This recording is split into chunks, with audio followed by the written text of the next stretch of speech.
Say hey, everyone. Welcome into another edition of Say Hey Plays. My name is Jose Bouquett. Alongside me, sight for sore eyes, it's Ian Cameron, a.k.a. Bobano. Bobano, what have you been up to? It's been a minute. Yeah, it's been, especially on this show. I mean, Tuesday has been my day on this show all baseball season. And 2 weeks ago was just such a short night card that we just decided, hey, it's not worth it coming on. And then, of course, last week was the All-Star game, and I don't ever bet anything on All-Star week. I don't even touch the Home Run Derby or the All-Star game in any way, shape, or form. That's real. That's rest time for me. That's work on football time for me, and that's what I pretty much did during the All-Star break. So it's been 3 weeks since I've been on the show, so it's good to be back. Yeah, damn, almost a month. That's pretty wild to think about. It's nice to see you, Bobano. It's nice to see everyone as well in the chat. Chaz White, by the way, I think it's Chaz White's birthday or tomorrow is his birthday, Chaz. So shout out to you, my guy. Happy birthday. But we'll have a lot of fun here on this show. A short, card as of right now for me. And I'm on the shits recently. So I'm going to be interested to see how high volume Ian affects my card here today. Doubled up on one event here, one game, but we'll talk about it all. Let's get right after it. No dilly-dallying here today, and let's start off with Milwaukee versus the Phillies here. I also was one of those people that when I saw this line at minus 200 for the Philadelphia Phillies, I was pretty surprised. It's like, man, Teheran has been pitching fine this year. Then I looked at his last two starts, and I was like, ugh. 6 earned runs, 7 earned runs against the Cubs and the Mets. Just I was very put back by that, but it's still Brewers or nothing here for me, Bobano. I've always been one to say that I don't trust the Phillies. I don't bet on Phillies games. It's been over a month since I bet on a Phillies game. Aaron Nola has been kind of underwhelming this year in general. 6 innings, 8 hits, 5 runs, 4 of them earned in his last time out against Miami at Miami. But let's go to the market here and see if we can have any indication from them. Some agreements here, just big bets on the Brewers. 67% of the bets and 85% of the money on the Brewers there. And, the line is kind of stuck to where it is. Totals-wise here, 60% of the bets and 86% of the money on the under here. So it's very interesting. I have nothing on this game, Bobana. What do you have? Yeah, I took a shot with Milwaukee here. I just thought the price was a little out of whack for a Brewers team. But look, actually, they're playing some good baseball, better baseball. Huge performance from them in the weekend series that they had against the Cincinnati Reds. It was a huge battle in the division. They played very well that weekend. They've got some positive momentum. The bats are starting to hit a little bit, at least for this team. They've won 6 of their last 7 games. Tehran has definitely fallen off the last couple. There's no question about that. Let's not forget he pitched to a 1.62 ERA before these last 2 poor starts that he had. So I don't know if he's going to get it back because he is what he is. He's been around for a very long time. We kind of think that, what goes up must come back down at some point with someone like this. But still, you're talking about the price, and that's what we're looking at here. And he's capable of keeping the team in the game. I haven't liked what I've seen out of Nola lately necessarily for the Philadelphia Phillies. He's had problems keeping the ball in the yard. Home runs have been an issue for Aaron Nola in recent starts. He's commanding a very big price here. He's given up himself, 10 runs in his last 18 innings. It's not great. Like I said, 6 homers in his last 3 starts allowed. He does have a good track record against Milwaukee, so he does have that going for him. But I just thought with Milwaukee's current form, you're talking about getting 6 of the last 7 that they've won, Milwaukee, and you're getting them at this price. It was worth a shot. And I just went full game, no split, straight full game bet because I want that Brewers bullpen on my side. They're rested, obviously, with the day off yesterday. So, yeah, I took a shot here. Plus 180, I think is what I got with Milwaukee. Let me just double check. Yeah, plus 180 at Caesars. It's dropped a little since then, but I thought it was a good price to look at the Brew Crew. Yep, I'd agree with you. I'm not going to move on it, but Brewers would be my play here as well.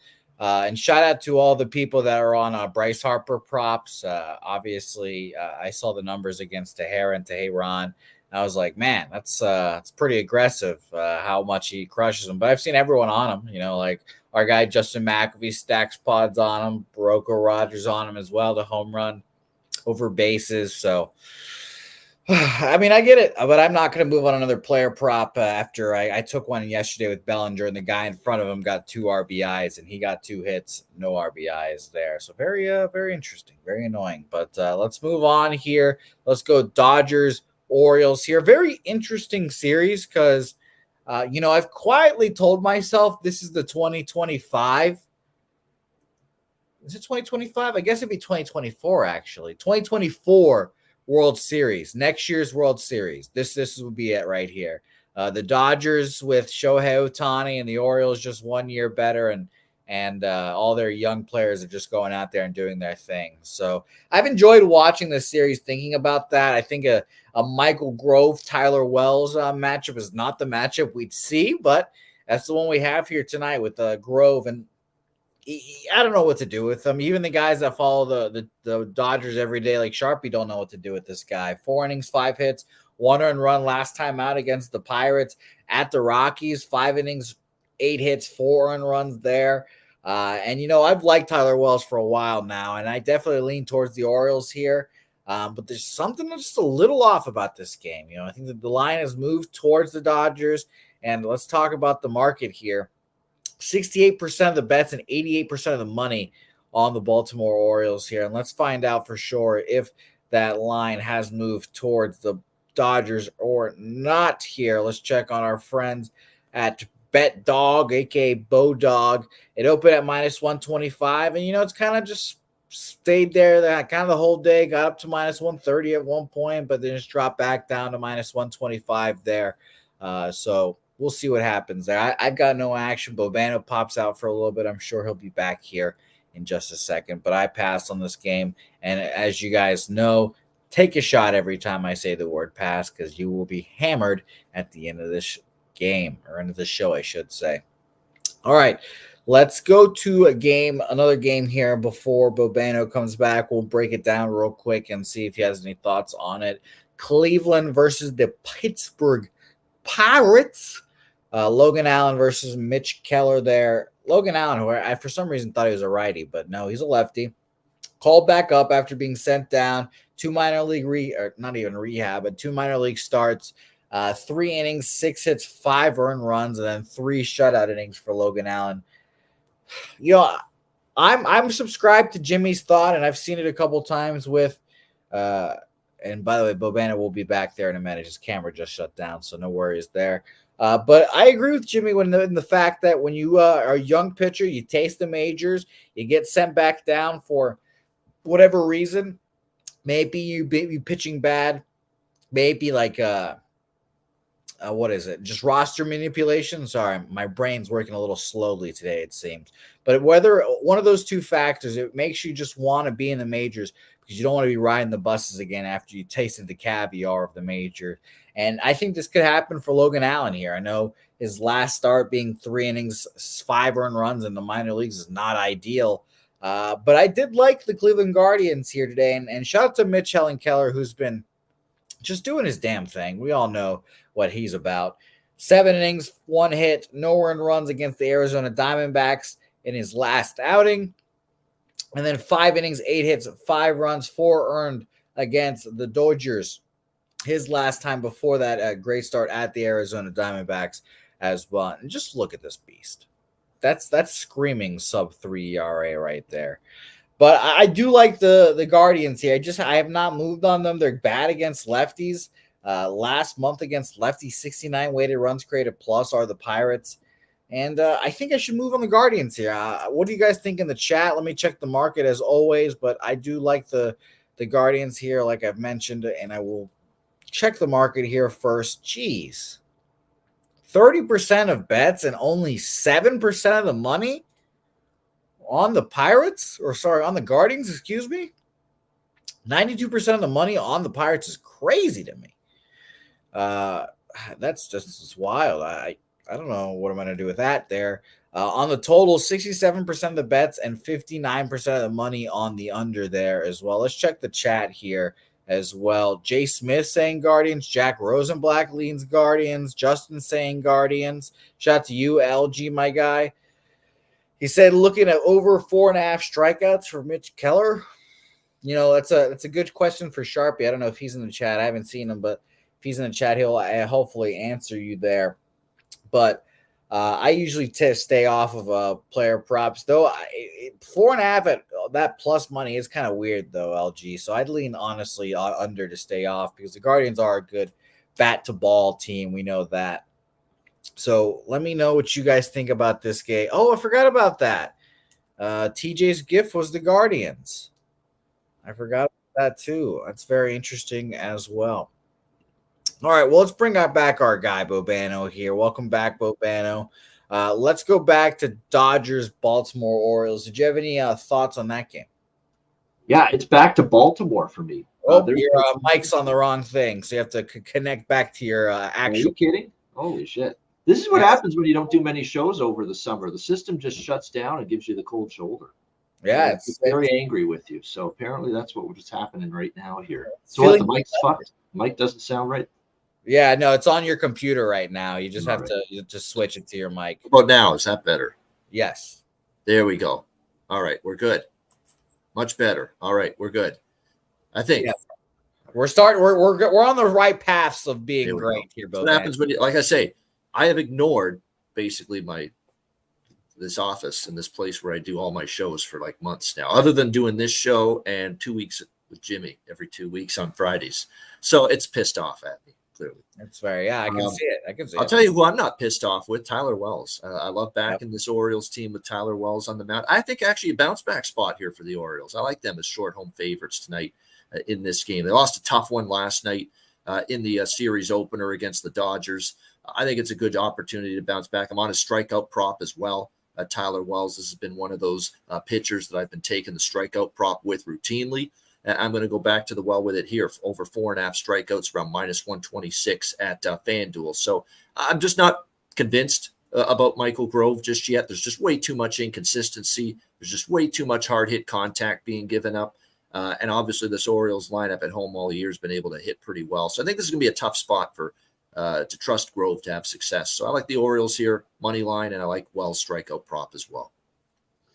All right, beautiful. Little O's in the money line and the K prop, there for Bobano. Did you have thoughts on Cleveland, Pittsburgh? I like the Guardians here, but 90+% of the money on the Pirates. It's interesting. Not much line movement. What do you think here? I think in this game, I like the initially. I like the over, but a little bit. But now with the rain maybe in the forecast, not as high on that necessarily. Logan Allen's one of those pitchers that, he's been hard to pinpoint. He's got good stuff. We know Keller has kind of rebounded and had a better year. Keller's one of those pitchers, though, rather than backing the Pirates when he's on the mound, I'd rather take his K prop. He's got that ability to get swings and misses, although I don't know if he's going to against this Cleveland Guardians lineup. They usually take good at bats. They're usually very patient. They don't strike out nearly as much. So this ended up being a game I stayed off. Okay. I'm moving on Cleveland first 5 and full game here as well. The ye old Bobano split. Cleveland first 5 money line plus 113, full game money line minus 101 there. So it'll be very interesting to watch that game. I cannot wait. It's going to be fun. And by the way, BJ saying, I need everyone on the Orioles train tonight. MLB best bet, Baltimore Orioles money line. You know what, BJ? You're the homie, BJ. So I'll join you on the Orioles money line train as well, officially as well. Bobana, you're on it, correct? Oh, yeah, Orioles. I like it. Actually, one of my favorite sides tonight is Baltimore. Yeah. Okay, BJ, and we know how BJ rolls with those big bets. So solidarity, BJ, I've got them at minus 120. So I will bet that after the show here as well. So shout out to you, BJ. Immediately, just 2 games in, I've already added 3 bets. So that's how Bobano and I work here. And we're 3 games in now, so it's fun. Let's talk about the game of the night that everyone wants to talk about, Bobano. Padres, Jays, Alek Manoah becoming one of the more fun to talk about pitchers in baseball, I guess. Just all the discourse was always around him. and he's a polarizing figure. Some people don't like him. Me, other people love him, and I find him very fascinating here. I was on the first 5 under in his first start, thinking that he'd pitch well. Unfortunately, he pitched well. Just the other guy didn't pitch well against him, so I lost that bet. But Manoah did exactly what I thought he'd do. Just go out there, do his job, and pitch well. But I did say, as soon as I said, we'll back him the first start, we fade him the next one. I'm fading Manoah here. I actually accidentally bet this because I had my finger on the trigger for both of these bets, and I was just trying to decide which one I want to bet because they're kind of the same bet. But I took San Diego Padres first 5 team total over 2.5 at -115, and I took Alex Manoah over 2.5 ERAs at -135 there. I think Manoah gets touched up a bit here against a better offense than he faced in Detroit, obviously. It's one of those. I also think it's one of those situations, Bobano. You'd know more about the Blue Jays fan base than me. But I think if he comes out there, gives up a run early, he'll feel the crowd kind of deflate. The murmurs will start being like, oh, we're going to get the old Alex Manoah, the guy that gave up fucking 5 runs in an inning in a third or whatever it was against the Astros. And I think that could start affecting him. So I took the Padres there in those 2 ways. First 5 team total and Alex Manoah over 2.5 ERAs there. Yeah, it's possible. I need to see more, though. I really liked the way he pitched in his first start, but it was against Detroit. It was a feeble lineup. It was a strikeout-prone lineup, and he had 8 strikeouts in that game, only gave up 1 run. He was excellent. There's no question. But this is a step up from the Detroit Tigers. There's no question. And look, San Diego's lineup's kind of underwhelmed at times this year, but not lately. I mean, lately the Padres are starting to hit again. All those losses they had over the weekend against Philadelphia, that was their shitty pitching. That had nothing to do with their offense. They were able to hit. They put some runs on the board, but the pitching just didn't get the job done. One of the guys that's definitely gotten it done for San Diego is Joe Musgrove. 2 runs or less in 5 straight starts. 4-1 are the Padres in those 5 starts. He's been very good. Like I say, this is one of those games where I'm not sure what we're going to see from Manoah.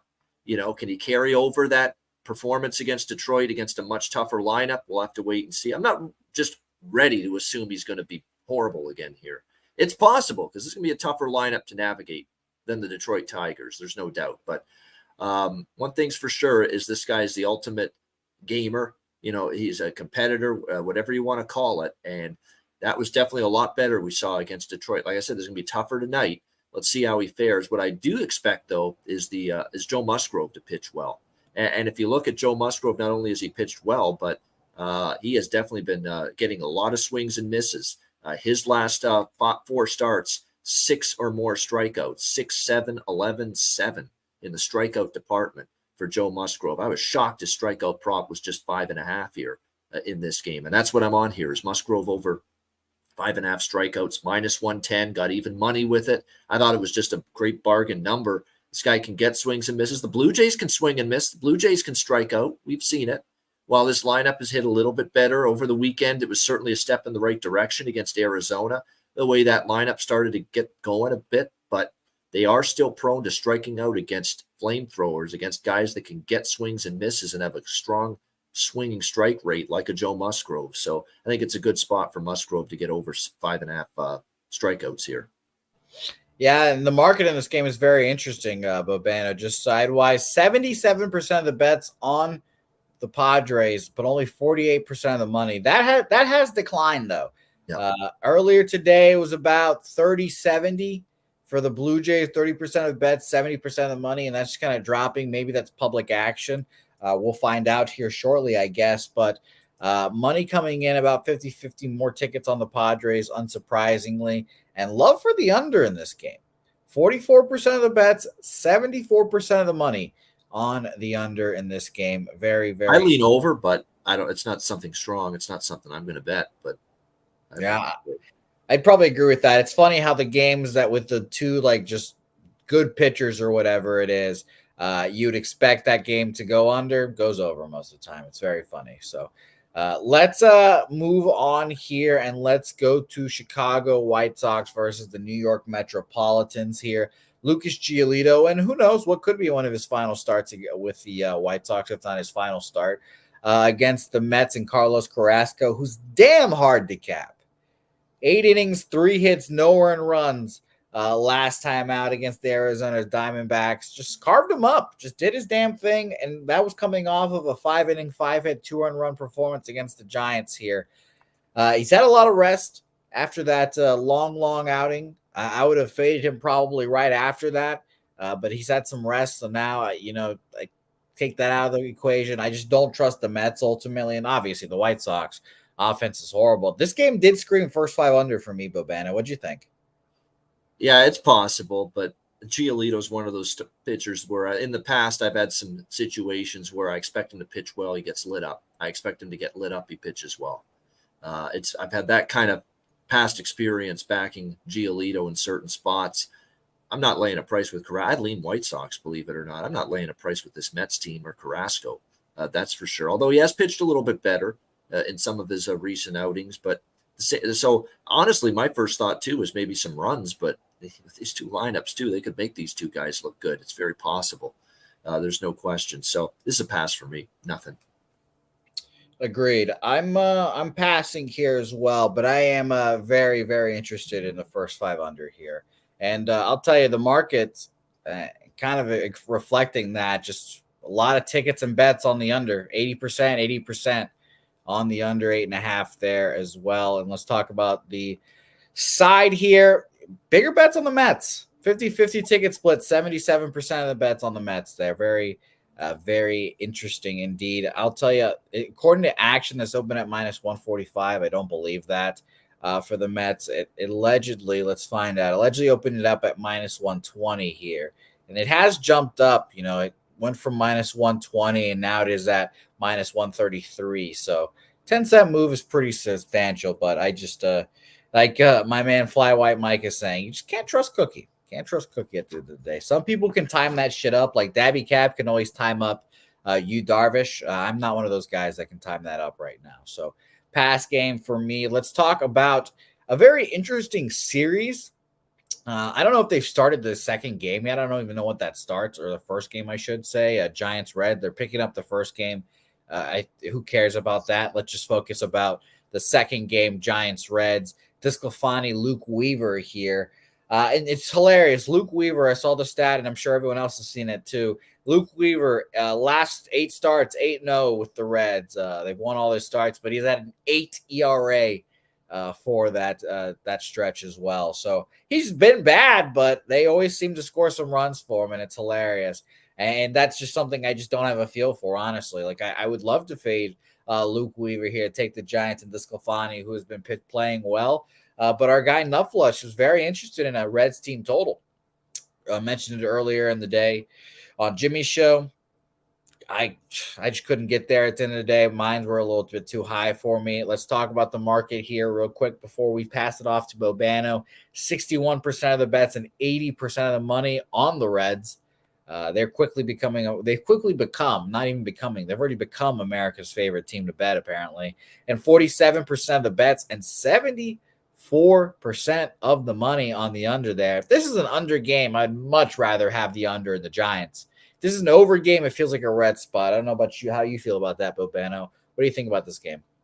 Yeah, this is an over for me. No question about that. Even though it's a very high total, it's going to be a mild, pleasant evening at Great American. I know the total's high at 11, but I still think we could see 7-5, something like we saw with the Nationals and the Cubs last night.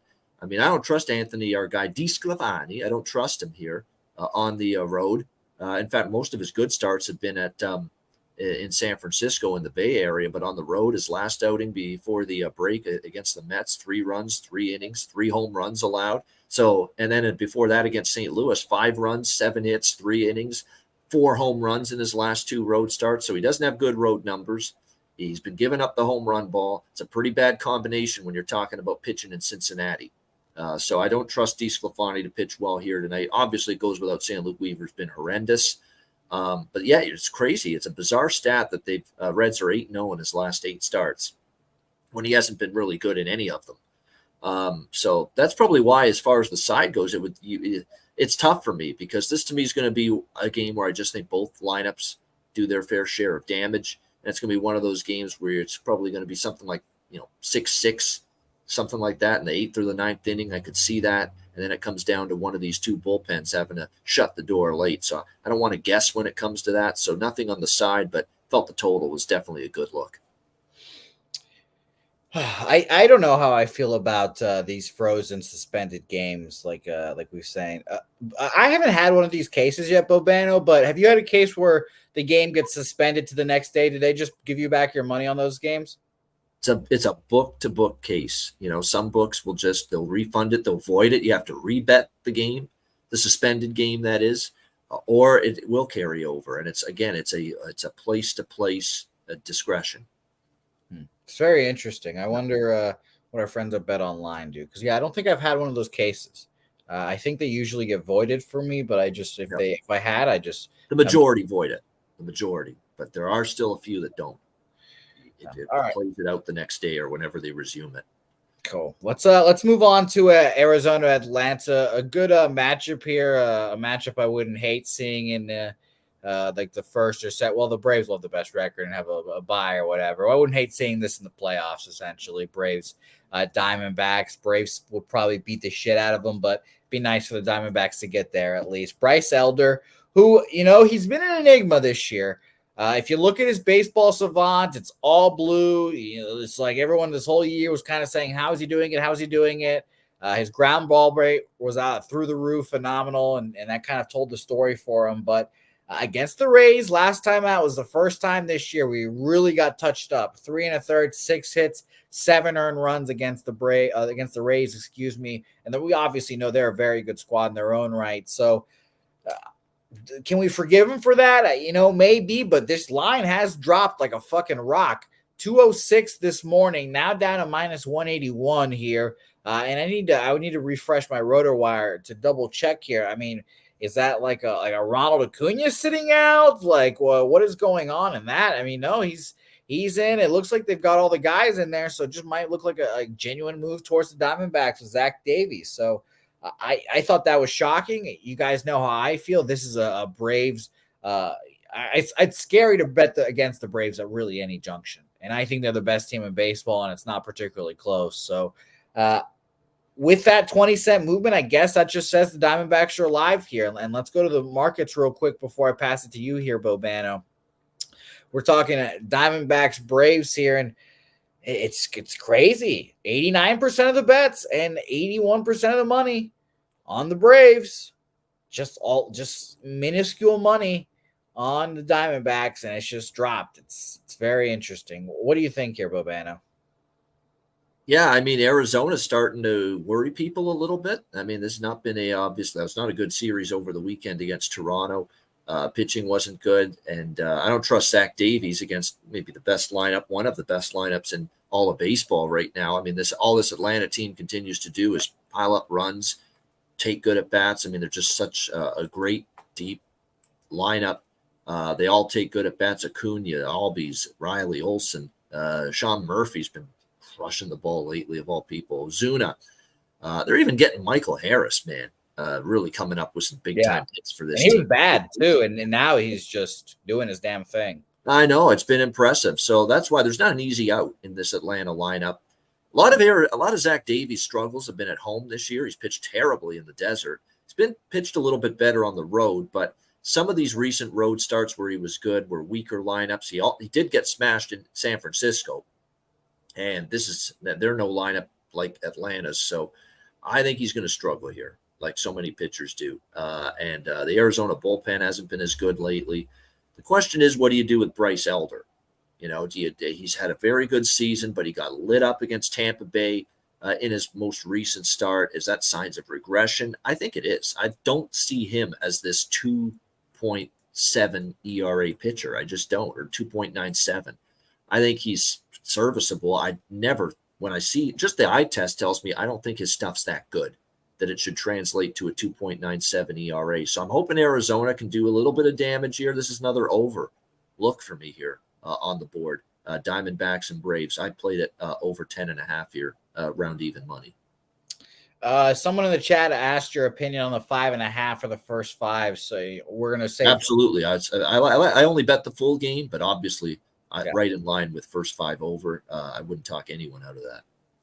Yeah, I'd probably go with you there, guys, as well. I'd probably lean over in this game here. I'm not going to add it on my card officially, but I could easily see the Arizona Diamondbacks getting to Bryce Elder, and even if they do, I mean, I still think Elder will be fine this second half. I will obviously see a regression, but the Diamondbacks are still a good ball club.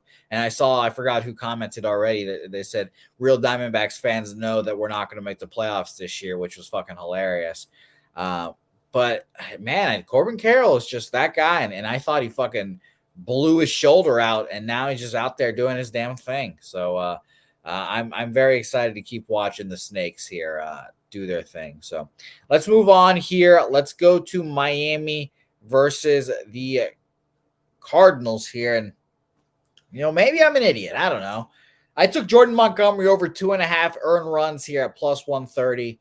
Simply put here, the Marlins are very good against lefties. I know Jordan Montgomery has been heater-ish as of late. His last 2 starts were good, 4 1/3, 3 hits, 1 earned run there, 6 2/3, 2 hits, 1 run not earned against the Yankees. But that, again, was against the Yankees and the White Sox, 2 teams that are not good against lefties, not good in offensively in general there. Now you'll give me the third best offense in baseball against lefties, 124 weighted runs created plus. First best this month, only 80 plate appearances, sure, but 181 weighted runs created plus.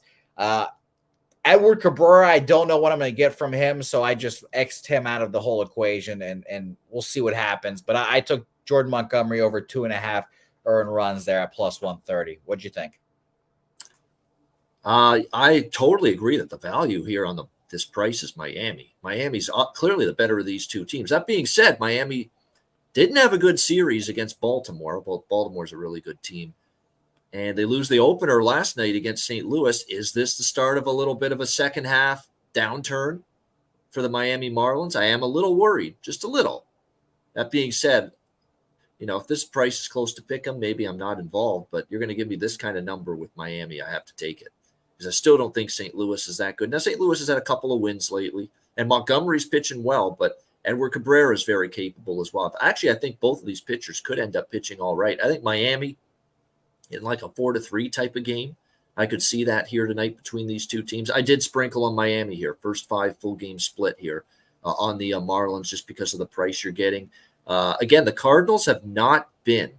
We know for years we've thought of them as this just team that can do significant damage with their lineup. But I tell you what, they've gotten themselves in trouble at times against guys that can really light it up and have that electric arm. And Cabrera's got that. Cabrera gets into issues with control at times, but he definitely has a good enough arm. And like I said, I think this price just a little bit out of whack. We're going to lay $160 with St. Louis here, bringing up the rear in the NL Central. I can't do it. So I definitely like this Miami side here, live dog. I actually think the strikeout prop, both sides, is worth a look. I think Cabrera over Ks and Montgomery over Ks. Montgomery has been going over his K prop lately because it's always been in this 4.5 range. So I would expect a well-pitched game on both sides, and just hoping Miami comes out on the winning end of it. Yeah, I'm gonna feel very very annoyed if Miami wins first 5 and I don't cash my 2.5 on Montgomery, because I was close. I was very close to going on Edward Cabrera here, but I didn't move on it. I was just gonna cut him out. He threw 5 innings in a simulated game. I didn't see the results of it, but him throwing the 5 innings gave me confidence to be like, all right, well, we'll go here. And Mike M is dropping a bunch of great nuggets in the chat about the under there. Marlins are 7-2 and under versus 17-2 to the under versus a lefty as a dog, et cetera, et cetera. And you see all those chats. Jordan Montgomery 15-0 at home, blah, blah, blah. So, yeah, I'm on it. I'm a little worried. The market is kind of saying under as well here. 38% of the bets and 57% of the money on the under. So bigger bets on the under. It's very interesting. And money line wise, it's where you want to be with the Marlins. 47% of the bets and 71% of the money on the Miami Marlins there. So interesting. I probably should be on them, but I'm hoping for Jordan Montgomery's downfall here as well. So let's move on here, and I'm very excited for that game. And by the way, everyone should be very excited for our newest show on Thursday. I'll keep plugging it. Our guys, Dabby Cab and Dave, this Thursday talking to OnlyFans star Natasha Tush. I'm sure her namesake probably reflects her equipment. But I'm sure she's a great interview. Dave and Cab talking to her this Thursday. It'll be a lot of fun. So shout out to them and go tune in to that. I won't be tuning in because of blackouts, but I will be watching from afar, it seems. This adult content here on Pub Sports Radio. Gotta love it. Of course. Yeah. Of course, we do everything here. We got the gambling on lockdown. Why not a little everything else, huh? Yeah. It'll be a great time. So shout out to them. But I won't be watching this game because of blackouts. I'll be variety is the spice of life. Haven't you heard that? Yeah. Exactly. We have plenty of fucking spice here. Evaldi versus Taj Bradley. And again, I don't know if I'm just the jackass just screaming into the void and just being stubborn as fuck. The Rangers have come out, pitched really well, hit really well to start the second half. Aroldis Chapman, I saw his stats. It's kind of ridiculous. It's like 10 innings pitched with the Rangers, 16 strikeouts, and no earned runs. Like, no one's gotten on base with the fucking guy yet. So shout out to him. Respect. But one player does not make a bullpen. And I think the regression will come. Guys like my guy, Nathan Eovaldi, I think will regress. I think it's in it, I saw it with the Red Sox, familiarity against Nathan Eovaldi. Maybe the AL East will get to him here. I don't have the Rays on my card yet officially, but man, do I want them, Bobano. What do you think? Yeah, I mean, I'll tell you what, this is an interesting matchup because Bradley's been a little bit rockier things for him lately, no question. And Nathan Eovaldi, I don't think he's like, this guy's just waiting for a downturn to happen. I really believe that. Now, he pitched great for the majority of the first half, no question, but not necessarily trusting that to happen here. I think the over is worth a small look here. I don't love this total, but at 8.5, I played a small over 8.5 here. Just thinking that these two lineups, last night, look, give the credit to Dunning and McClanahan. It was a pretty well-pitched game. I think it's a little bit of a different game script tonight here with these two pitchers, in my opinion. So Bradley, the over strikeouts, I kind of was interested in too. But the thing is, he's been yanked early in some of these starts. That does concern me a bit. But no, I did play a little over here in this one at 8.5. The over there, it's interesting. It's shocking that we're getting an 8.5, honestly, now that I think about it, at the Rangers Park, and Dabby Cap's been cashing first 5 overs all day. Shout out to Slow Jam, who'd been mentioned that to me. He also asked if I was on Cody Bellinger props. I was, but I was on his RBI and not his fucking bases. So that was very annoying for me there. But he did have a good game. So shout out to Cody Bellinger. I guess I'll stay off. Like I said, I want to take the fucking asshole Rays, but maybe I'm just biased fading the Rangers here. 66% of the bets and 64% of the money on the Rangers. So that's interesting. On the total here, which is pretty shocking to say here, 82% of the bets and 72% of the money on the under. So I don't know. I will pass on this game. I think the Rays win it. But I am not going to move on it. Yes. So it's going to be very interesting. Mike M, I don't know what Dave is talking about. He's just spitting seafood takes into the void right now. And we accept it here. We accept Dave's these seafood thoughts, Bubba Gum shrimps trash, et cetera, but Dave keeps cooking. Joseph Joe asking us about the first game in Giants Reds. I don't know who's even starting out on the mound for the Reds, but honestly, I typically want to take the team that's in that like predicament, I guess, because imagine just like stepping up to the plate with guy on second and third. I think it's a tough spot to be in. They've won out, so obviously they can just get a pop fly and take the lead there, and then that's game. But I'll tell you, Joseph Joe, Stupid thing to say on the show, but first one to score wins that game. So I would rather take the plus 200 there. So do you have any thoughts on that, Bobano? I know it's kind of a weird thing, but. Yeah, I mean, I wouldn't argue with that. And again, at the end of the day, you've got to make your own decision on that. And only you can decide what you think is the best pathway forward. Yeah.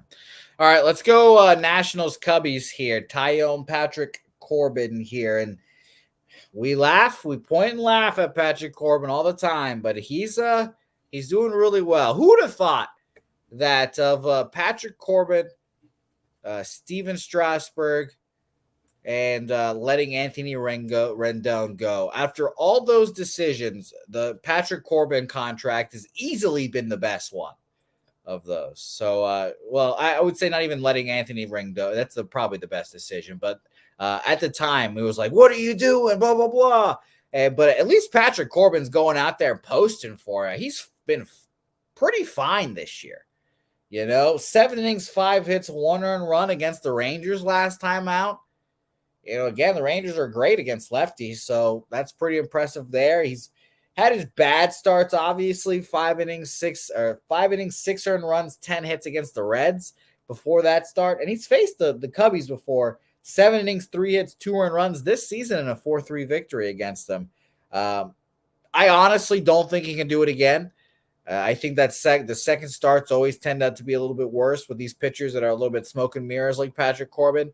But Jameson Taillon faced these Nationals as well. It seemed like, I'm going to assume his start was cut off by rain, 3 innings, 3 hits, 3 earned runs. Maybe he got pulled after that much, but I'm assuming that is the case.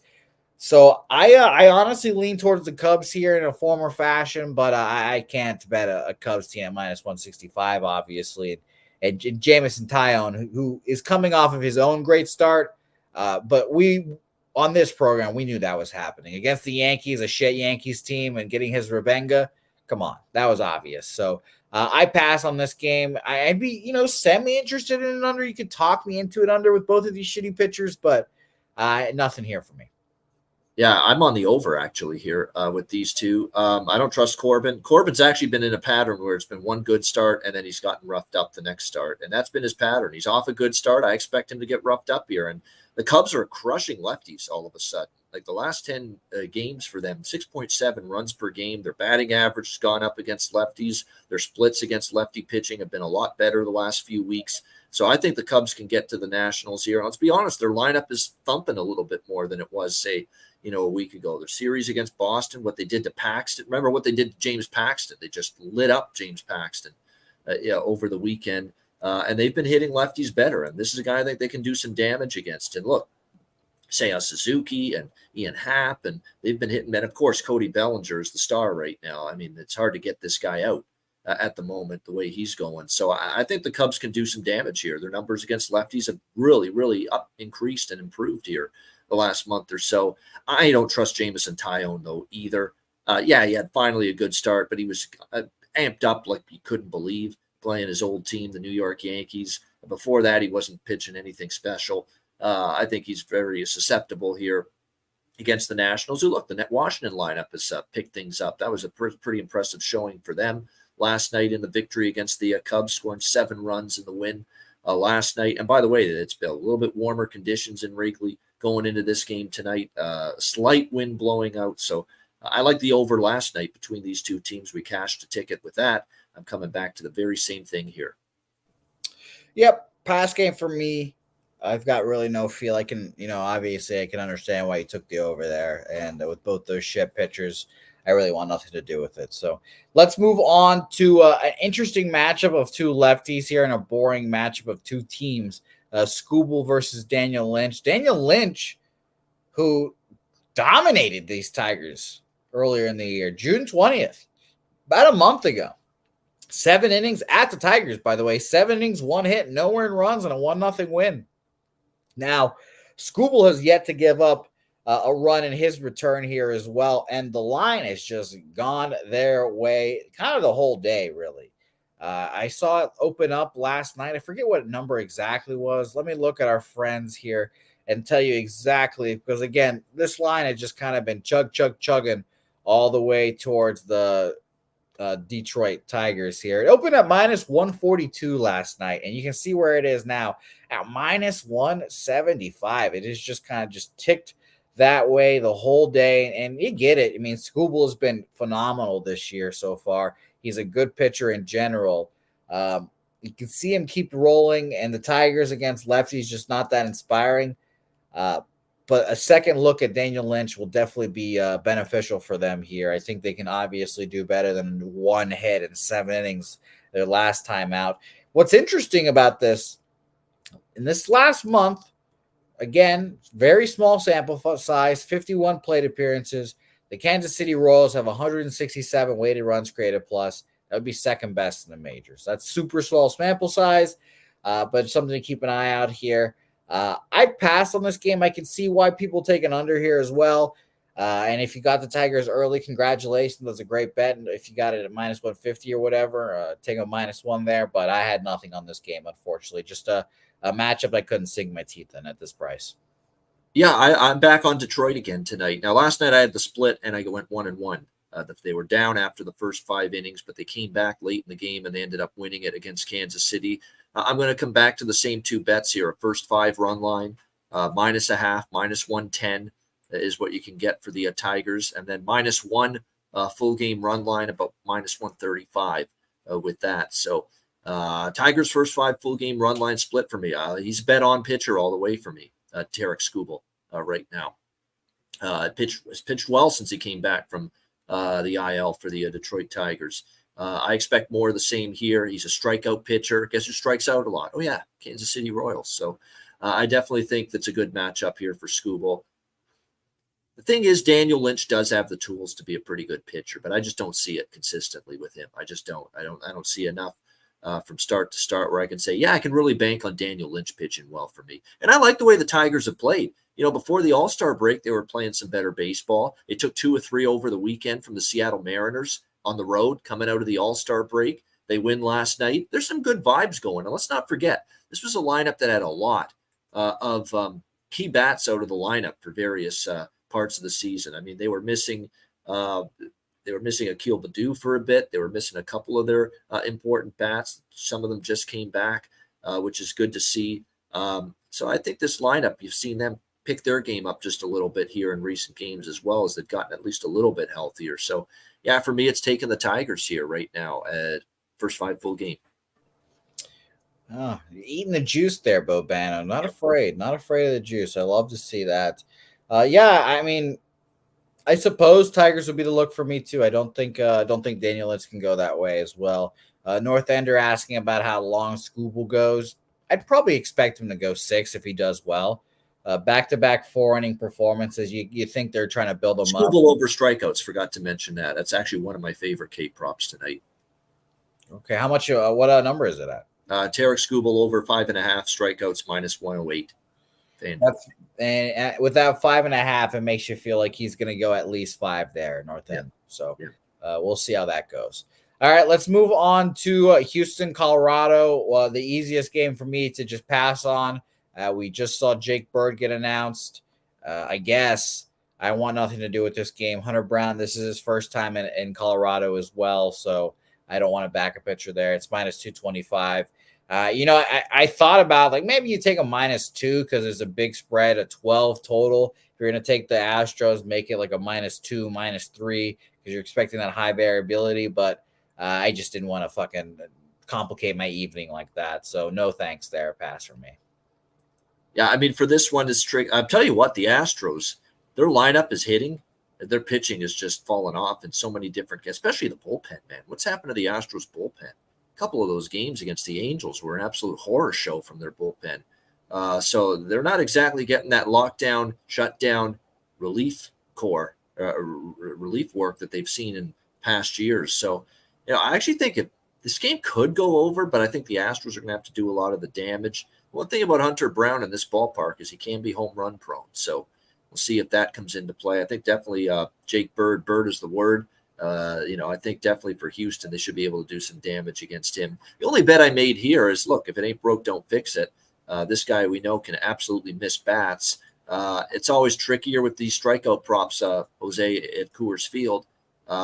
and sometimes that's where they go to die. But we did see Garrett Cole, get a double-digit strikeout performance at Coors Field over the weekend for the New York Yankees. So I've got faith Hunter Brown can go over his strikeout prop. He's been someone I've been betting his K prop pretty much every time he's taken the mound lately. It's even money plus 100 for Hunter Brown over 5.5 strikeouts. I definitely thought that was worth a bet.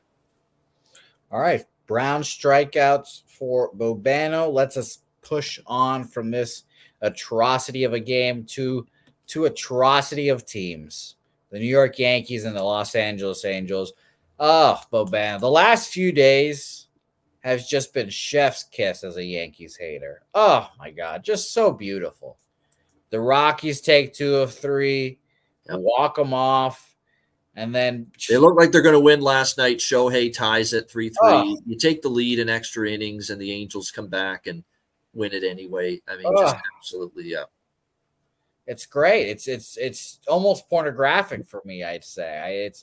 There needs to be an NFW rating on these Yankees endings because it's atrocious, and I love it. It makes me laugh, especially when my guy Shohei Ohtani does it to him. It's hilarious that they opened up as favorites yet again here today, and the line is just swung towards the Angels here. Patrick Sandoval getting some respect, though he has not pitched that great this year. He's been kind of up and down. After the WBC, I expected him to kind of just like take off and ride that wave.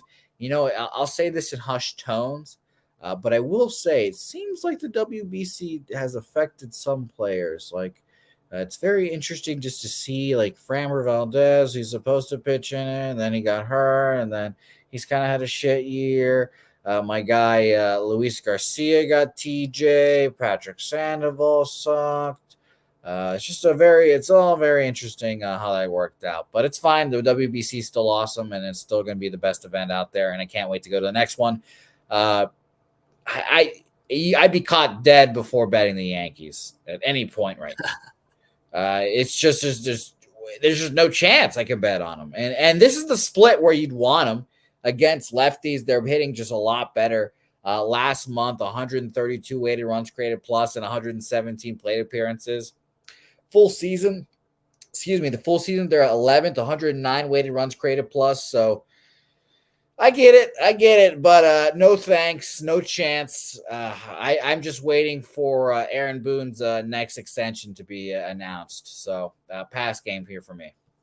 And Domingo Germán had that perfect game, and since then he's actually been a lot better. He got crushed a couple of starts right before that perfect game he threw against Oakland, and maybe that got him back on the beam because he's actually pitched a lot better since then. He did struggle that Baltimore game. Actually, 9 hits he gave up. He was lucky he only gave up 2 runs. Could have been a lot worse, and he did pitch well against the Cubs, but it's going to be a little bit trickier here for him, I believe, against the Angels. Sandoval on the flip side, he's actually had more bad starts than good at home recently. He's actually pitched better on the road. I could see this being an over, and it could be one of those games where, it could be low scoring early, and then your overs in play late in the game because these bullpens just are really in a tough way right now. The Yankees bullpen's been taxed, and they haven't performed well. Same thing with the Angels bullpen. They've been taxed. They haven't performed well. So if you don't get this game over the total early, maybe bet it live. Let's say it's like last night. It's no score, 1-0 after the 4th or 5th inning. That's a good time to jump in with a live over. These are 2 bullpens that are flammable right now on both sides. So I like the over pregame, but I probably will keep that small, maybe look for a live over at some point. And as far as the side goes, I actually don't really want to back either team right now.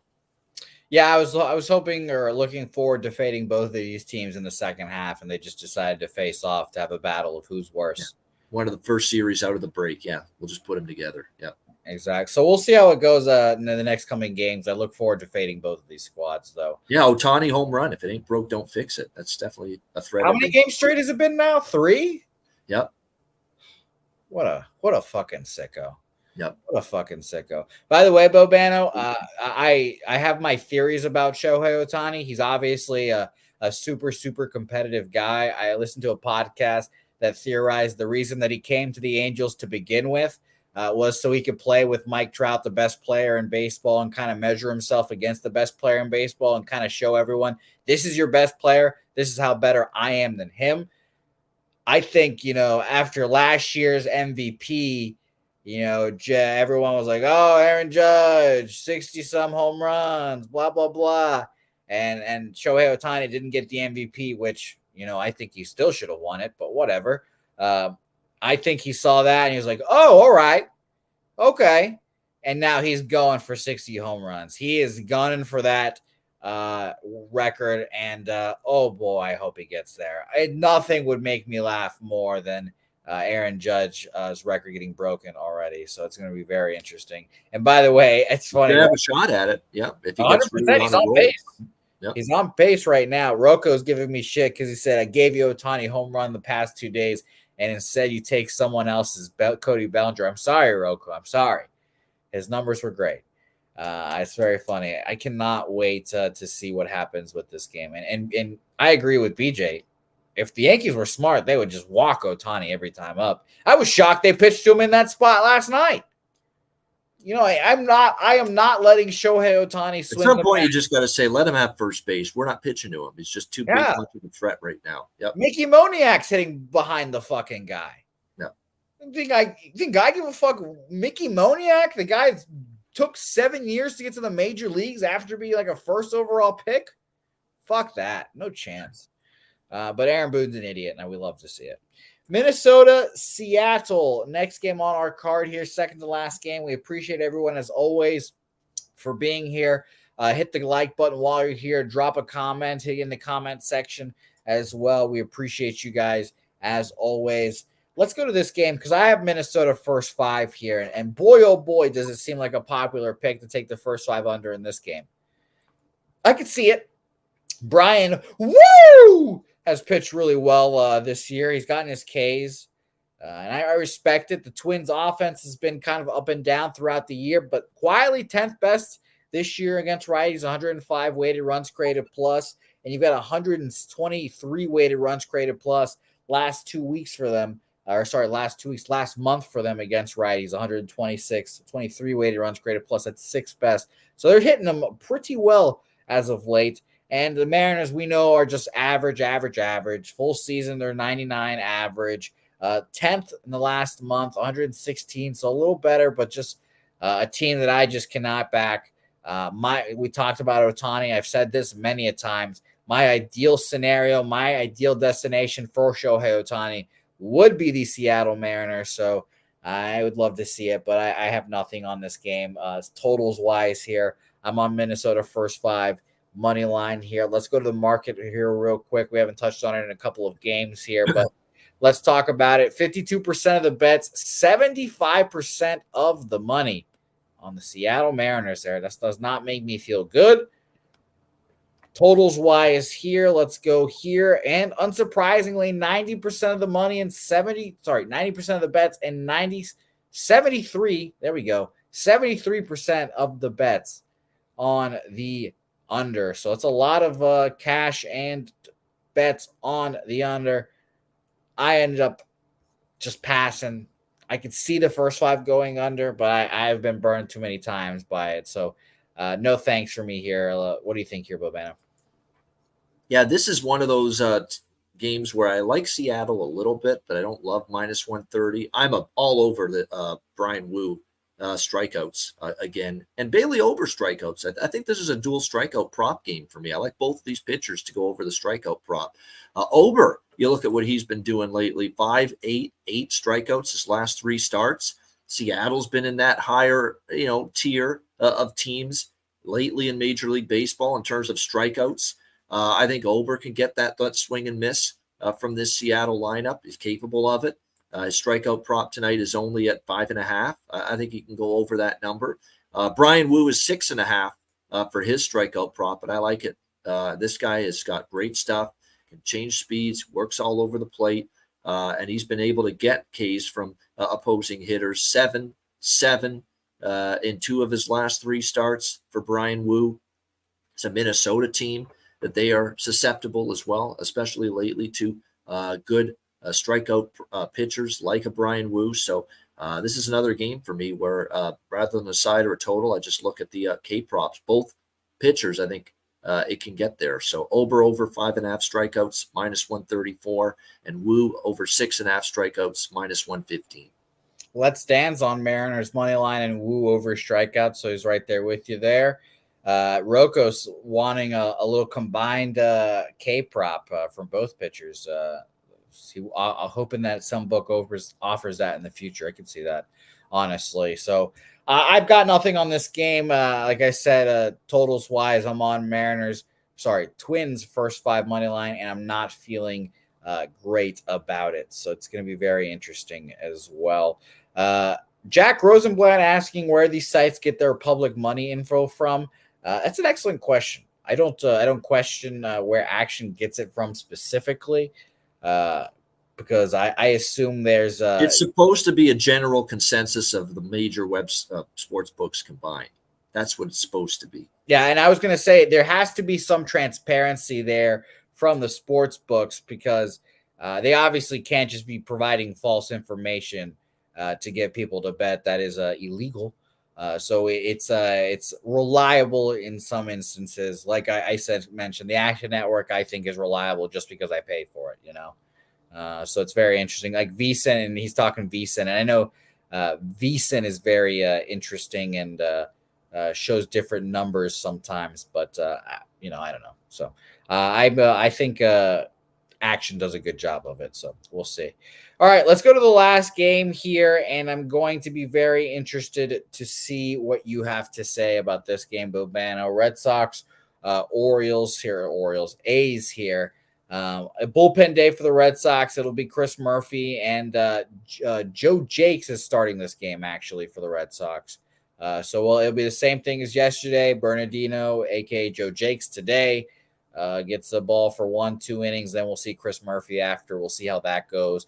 Versus Luis Medina, who I think Luis Medina is just better following someone. I don't know why he's starting this game. I would hope for the A's sake that they'd throw someone an inning or two before him and then throw Luis Medina. He just seemed like he's just been a lot better that way. But no, we're going to see it here again. He pitched well against the Red Sox in that case last time out. I think he gets crushed here today. But -1, almost -200 is just not something I'm betting with the Red Sox. So I easily pass this game for me here, Bobana. What'd you think?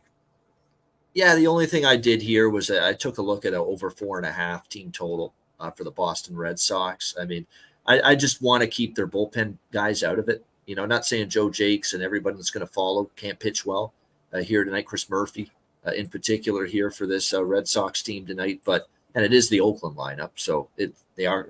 Remember, Boston did get a shutout last night, so maybe this group of relievers can shut them out. I just don't want to worry about it. What I want to focus on is I think Boston can get me 5 runs tonight against Medina and against whoever they trot out there after him, which isn't saying a lot for this Athletics bullpen. So that's all for me. Just over 4.5 -125 team total for the Red Sox. Interesting notes there. Team totals for the Red Sox. I've got nothing. I'll be interested to see how the bullpen day goes. But I don't know. I pass on this game as well. I just don't want to be stressed out and angry from a Red Sox game here. So I've got nothing. And that completes our card, Bobano. A kind of an interesting card here today, games that aren't really that appealing to bet on, but we try to pull some money on. Everyone looking forward to Toronto Padres here today, and a gift as well from TJ. So let's recap our action here, Bobano. I'll let you go first. What do you want today? All right, so we'll do sides and totals first, and then we'll do the props, the strikeout props at the end. So for sides and totals, Milwaukee +180, San Francisco, Cincinnati over 10.5 -115, Arizona, Atlanta over 10.5 -105, Miami +140, Washington, Chicago Cubs over 9 -120, Tampa Bay, Texas over 8.5 -120, Detroit -0.5 -110 first 5, Detroit -1 -135 full game, New York Yankees, LA Angels over 8.5 -135, Baltimore -120. And then for Boston Red Sox team total over 4.5 -120. And then for player props, strikeout props, Edward Cabrera over 4.5 strikeouts +130 for Miami. Jordan Montgomery for St. Louis over 4.5 strikeouts -110. Taj Bradley, Tampa Bay over 4.5 strikeouts -150. Tarek Skubal, Detroit over 5.5 strikeouts -110. Brian Wu, Seattle, over 6.5 strikeouts, -120. Bailey Ober, Minnesota, over 5.5 strikeouts, -135. Tyler Wells, Baltimore, over 4.5 strikeouts, -130. Joe Musgrove, San Diego, over 5.5 strikeouts, -105. And Hunter Brown, Houston, over 5.5 strikeouts, +105. Beautiful work there, Bobano. Crisp as always, giving out your play. So shout out to you, my guy. Here's my action. Again, thank you to everyone in the chat that sticks around for all this. We appreciate everyone as well. Hit the like button while you're here and visit the Pub Sports Radio website. A lot of these odds are from Bet Online. You can sign up for a Bet Online account right there. Hit it, get you the deposit match. Lets them know that we sent you. Just a mutual beneficial thing. So definitely sign up for an account there. Great odds and an easy book there. All right, let's go. My action here: Montgomery over 2.5 ERAs at +130. San Diego Padres first 5 teams all over 2.5 -115, and Alek Manoah over 2.5 ERAs there at -135.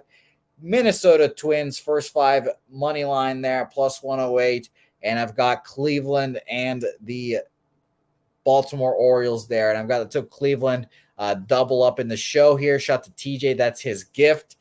Cleveland first 5 money line +113, and Cleveland full game money line -101 there. And shout out to my guy BJ, Baltimore money line, his big bet. So we're all on the Baltimore train tonight. Baltimore money line -120 on our friends at Bet Online. Bobano, I'm excited that we're doing this again. Obviously, getting back in the flow. The second half of the season officially underway here. You'll be back with us next Tuesday. What are you doing in your free time, Bobano? You've got all this. What are you doing?